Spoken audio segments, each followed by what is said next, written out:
നമസ്കാരം. കഴിഞ്ഞ 2 വർഷങ്ങൾക്കിടയിൽ പ്രേക്ഷകർ ഏറ്റവും കൂടുതൽ ആവേശത്തോടെ നോക്കിയിരുന്ന സംവിധായകരുടെ സിനിമ അങ്ങേയറ്റം പരാജയത്തിലേക്ക് മാറുന്ന കാഴ്ചയാണ് നമ്മൾ കണ്ടത്. അത് തമിഴിൽ നിന്നായാലും മലയാളത്തിൽ നിന്നായാലും ഏറ്റവും കൂടുതൽ ഉണ്ടായിരുന്നത് തമിഴിൽ നിന്നാണ്. AR മുരുകദോസ്, കാർത്തിക് സുബ്ബരാജ്, മണിരത്നം, ഇപ്പോൾ ഏറ്റവും ഒടുവിൽ ലോകേഷ് കനകരാജ് എന്ന് നീണ്ടു നിൽക്കുന്ന സംവിധായകരുടെ നിര അവരുടെ ഏറ്റവും ഒടുവിലത്തെ ചിത്രങ്ങളെല്ലാം തന്നെ പരാജയത്തിലേക്ക് നീളുന്നൊരു കാഴ്ചയാണ് ഉണ്ടായത്. അതിൽ നമുക്ക് ആദ്യം സംസാരിക്കാനുള്ളത് AR മുരുകദോസ് എന്ന സംവിധായകനെയും അദ്ദേഹം ചെയ്ത സിക്കന്ദർ എന്ന സിനിമയുമാണ്. AR മുരുകദോസിൻ്റെ ഏറ്റവും ഒടുവിൽ ഇനി സെപ്റ്റംബർ 5 റിലീസാകാൻ പോകുന്നത് പരാശക്തി എന്ന സിനിമയാണ്. സിനിമയിൽ ശിവകാർത്തികേയനാണ് നായകനായെത്തുന്നത്. ആ ചിത്രം റിലീസിന് വരാനിരിക്കെ ഏറ്റവും ഒടുവിൽ AR മുരുകദോസ് ചെയ്തു വിട്ട സിക്കന്ദർ എന്ന സിനിമ ബോളിവുഡിൽ ഒരു വലിയ പരാജയം, ഒരു ഡിസാസ്റ്റർ ആയിട്ട് മാറുന്നൊരു സ്ഥിതിയിലാണ് ഉണ്ടായത്. സൽമാൻ ഖാൻ ആരാധകർ പോലും തിയേറ്ററിൽ നിന്ന് കൂവി വിട്ട സിനിമയാണ് സിക്കന്ദർ. അതിൻ്റെ ആകെ കൊണ്ടായിരുന്നത് സന്തോഷ് നാരായണൻ്റെ BGM മാത്രമാണ് ഏറ്റവും അധികം സോഷ്യൽ മീഡിയയിൽ ചർച്ച ചെയ്തത്. പക്ഷേ ഈ സിനിമ വലിയ പരാജയമായി മാറി. അങ്ങനെ ആണ് തമിഴ് സിനിമയിൽ അല്ലെങ്കിൽ തമിഴ് സിനിമ ആരാധകർക്ക് ആദ്യത്തെ തിരിച്ചടി കിട്ടുന്നത് AR മുരുകദോസ് എന്ന സംവിധായകൻ വഴിയാണ്.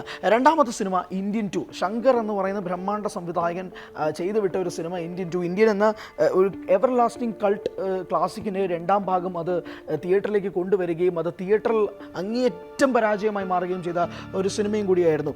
ശങ്കറിൻ്റെ ഫിൽമോഗ്രഫിയിൽ ഏറ്റവും ഒടുവിൽ ഇന്ത്യൻ 2-ന് ശേഷം റിലീസ് ചെയ്ത സിനിമ ഗെയിം ചേഞ്ചർ, രാംചരണ് സംവിധാനം ചെയ്ത ഗെയിം ചേഞ്ചർ എന്ന സിനിമയും ഇതേപോലെ തന്നെ ഫ്ലോപ്പ് രീതിയിൽ മാറിയൊരു സിനിമയും കൂടിയാണ്. ശങ്കറിന് മേലുള്ള വിശ്വാസം തമിഴ് സിനിമ ഓഡിയൻസിന് മാറുന്നതോടൊപ്പം തന്നെ പ്രൊഡക്ഷൻ കമ്പനീസും ശങ്കറിനെ അപ്രോച്ച് ചെയ്യുന്ന രീതിയിലുള്ള വ്യത്യാസം മാറിയിട്ടുണ്ട്. ബിഗ് ബഡ്ജറ്റ് സിനിമകൾക്കോടൊപ്പം തന്നെ ഈ സിനിമകൾക്ക് വേണ്ടിയിട്ടുള്ള ഒരു ഫണ്ടിങ് അതെങ്ങനെയായിരിക്കാം ഇനിയുള്ള ശങ്കർ സിനിമകൾ ഉണ്ടാകുക എന്നുള്ള ഒരു വലിയ ചോദ്യമായിട്ട് നിൽക്കുകയാണ്. മൂന്നാമത്തെ സിനിമ റെട്രോ, നേരത്തെ സൂചിപ്പിച്ച പോലെ കാർത്തിക് സുബ്ബരാജിൻ്റെ ഫിൽമോഗ്രഫിയിൽ തന്നെ ഏറ്റവും വലിയ പരാജയമായിട്ട് വിധിക്കപ്പെടേണ്ട ഒരു ചിത്രവുമാണ് റെട്രോ. ചെയ്തുവിട്ട പേട്ടയാവട്ടെ അല്ലെങ്കിൽ ജഗമേ തന്ത്രം എന്ന സിനിമ OTT-യിലാണ് റിലീസ് ചെയ്തിരുന്നെങ്കിൽ പോലും അതിൻ്റെ കൃത്യമായ തിയേറ്റർ കളക്ഷൻ അതുകൊണ്ട് തന്നെ സംഭവിക്കുന്നില്ല.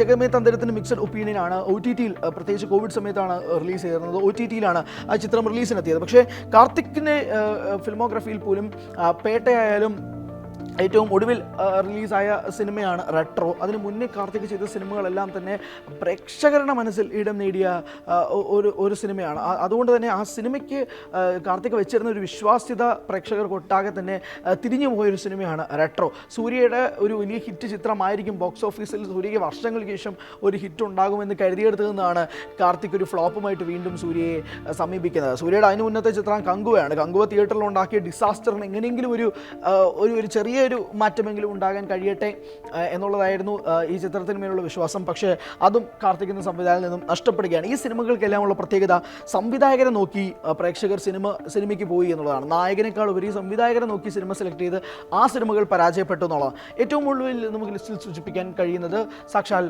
മണിരത്നമാണ്. മണിരത്നത്തിൻ്റെ ഏറ്റവും ഒടുവിലത്തെ ചിത്രമായ തഗ് ലൈഫ്, വലിയ ബാനറിൽ വന്ന സിനിമ, രാജ്കമൽ ഫിലിംസിൻ്റെ ബാനറിൽ വന്ന സിനിമ. കമലും ജോജുവും തൃഷയും ചിമ്പുവും ഐശ്വര്യലക്ഷ്മിയും അടങ്ങുന്ന വലിയ താരനിര. ഈ ചിത്രത്തിന് മേലുള്ള പ്രൊമോഷൻസ് ഇന്ത്യ ഒട്ടാകെ തന്നെ ഓടി നടന്ന് ഇരുവരും ചെയ്തു. മാസങ്ങളോളം നീണ്ട പ്രൊമോഷനായിരുന്നു സിനിമയ്ക്ക് ഉണ്ടായിരുന്നത്. പക്ഷേ സിനിമ തിയേറ്ററുകളിലേക്ക് വന്നപ്പോൾ ഒരു ട്രോൾ മെറ്റീരിയലായി മാറുകയായിരുന്നു. ഇപ്പോഴും സോഷ്യൽ മീഡിയയിൽ നിറഞ്ഞു നിൽക്കുന്നു ഈ സിനിമയ്ക്ക് മേലുള്ള ട്രോളുകൾ. സിനിമ റിലീസായതിന് ശേഷം മണിരത്നം മാപ്പ് വരെ പറഞ്ഞു തൻ്റെ പ്രേക്ഷകർക്ക് വേണ്ടി. പ്രേക്ഷകർ തനിക്ക് അർപ്പിച്ച വിശ്വാസത്തിന് വേണ്ടിയിട്ട് അതിനൊത്ത് വരാത്തതിൽ മാപ്പ് ചോദിക്കുന്നുവെന്ന് മണിരത്നം തന്നെ പറയുന്നൊരു കാഴ്ചയുണ്ടായി. ഇത്രയും വലിയൊരു ഡിസാസ്റ്റർ ഇതുപോലൊരു ലെജൻഡറി സംവിധായകൻ്റെ ഭാഗത്തു നിന്നും പ്രേക്ഷകർ പ്രതീക്ഷിച്ചിരുന്നില്ല എന്നുള്ളത് പ്രധാനപ്പെട്ടതാണ്. പ്രത്യേകിച്ച് ആദ്യ റെസ്പോൺസുകൾ വലിയ നെഗറ്റീവായിട്ടായിരുന്നു ഈ സിനിമയ്ക്ക് ബാധിച്ചിരുന്നത്. പൃഥ്വിരാജ് സുകുമാരൻ ഈ ലിസ്റ്റിൽ തമിഴ് സിനിമ സംവിധായകരിൽ നിന്നും മാറി നിർത്തിക്കൊണ്ട് ഒരു സംവിധായകന് പറയാനുണ്ടെങ്കിൽ അത് പൃഥ്വിരാജാണ്. നമ്മൾ പറയുന്നത് പോലെ തന്നെ 24 മണിക്കൂറിൽ ഏറ്റവും അധികം ബുക്കിങ്ങുകൾ ഉണ്ടാക്കിയിരുന്നെങ്കിൽ പോലും ഈ സിനിമയ്ക്ക് റിലീസിന് ശേഷം വലിയ നെഗറ്റീവ് ഉണ്ടായിരുന്നു. സെൻസർ കട്ട് ഉൾപ്പെടെയുള്ള കാര്യങ്ങൾ, പ്രത്യേകിച്ച് സെൻസർ ബോർഡ് വീണ്ടും പോയി റീസെൻസറിങ് ചെയ്യേണ്ട ഒരു ആവശ്യകത ഉണ്ടായിരുന്നു. 17ഓളം കട്ടുകൾ ഈ സിനിമയ്ക്ക് നേരിടേണ്ടി വന്നു.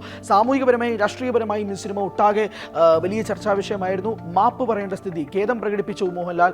പൃഥ്വിരാജ് പോസ്റ്റ് ഷെയർ ചെയ്തു. മുരളി ഗോപി പക്ഷേ ഇതുവരെ ഒരക്ഷരം വേണ്ടിയിട്ടില്ല. ഏറ്റവും ഒടുവിൽ അദ്ദേഹത്തിൻ്റെ അഭിമുഖം എടുത്തപ്പോൾ പോലും മുരളി ഗോപി പറഞ്ഞിരുന്ന കാര്യം താൻ ഇപ്പോഴും തൻ്റെ എഴുത്തിൽ ഉറച്ചു വിശ്വസിക്കുന്നു എന്നുള്ളതാണ്. ലിസ്റ്റിൽ ഏറ്റവും ഒടുവിൽ കൂലി എന്ന സിനിമ, അത് പറയേണ്ട സിനിമയാണ്. ഏറ്റവും ഒടുവിൽ ലോകേഷ് കനകരാജ് എന്ന സംവിധായകൻ്റെ സിനിമ തിയേറ്ററുകളിൽ ഇപ്പോഴും ഓടിക്കൊണ്ടിരിക്കുന്ന സിനിമയാണെങ്കിൽ പോലും ആദ്യത്തെ ഞായറാഴ്ച പോലും വേണ്ട രീതിയിലുള്ള കളക്ഷൻ ഈ സിനിമയ്ക്ക് സ്വീകരിക്കാൻ സാധിക്കുന്നില്ല. അതൊരു ഹോളിഡേ ആണ്. പ്രത്യേകിച്ച് 15-ാം തീയതി ഇൻഡിപെൻഡൻസ് ഡേ, 16 ശനിയാഴ്ച, 17-ാം തീയതി ഞായറാഴ്ച ആയിട്ട് പോലും വേണ്ട രീതിയിലുള്ള ഓഡിയൻസിനെ കൊണ്ടുവരാൻ, തിയേറ്ററിലേക്ക് കൊണ്ടെത്തിക്കാൻ ഈ സംവിധായകന് സാധിച്ചിട്ടില്ല.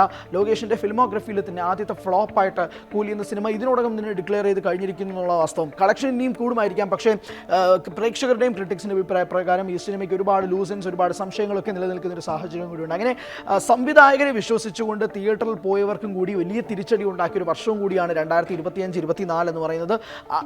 ആ പേരുദോഷം മാറ്റാൻ വേണ്ടി ഇനി ഈ സംവിധായകർ വരാൻ പോകുന്ന പ്രോജക്റ്റുകൾ എന്തൊക്കെയായിരിക്കും? അതിൽ ഏറ്റവും ആദ്യം മുന്നേ വരാൻ പോകുന്നത് AR മുരുകദോസ് ആയിരിക്കും. പരാശക്തിയിലൂടെ ശിവകാർത്തികേയനുമായിട്ട് ആദ്യമായി ഒന്നിക്കുന്ന മുരുകദോസ് എങ്ങനെയായിരിക്കാം ആ സിനിമയുമായിട്ട് കൊണ്ടുവരിക, അതോടൊപ്പം തന്നെ ഈ സംവിധായകരുടെ ഒക്കെ സിനിമകൾ എങ്ങനെയായിരിക്കാം പ്രതിഫലിക്കുക എന്നുള്ളതും നോക്കിക്കാണേണ്ടതാണ്.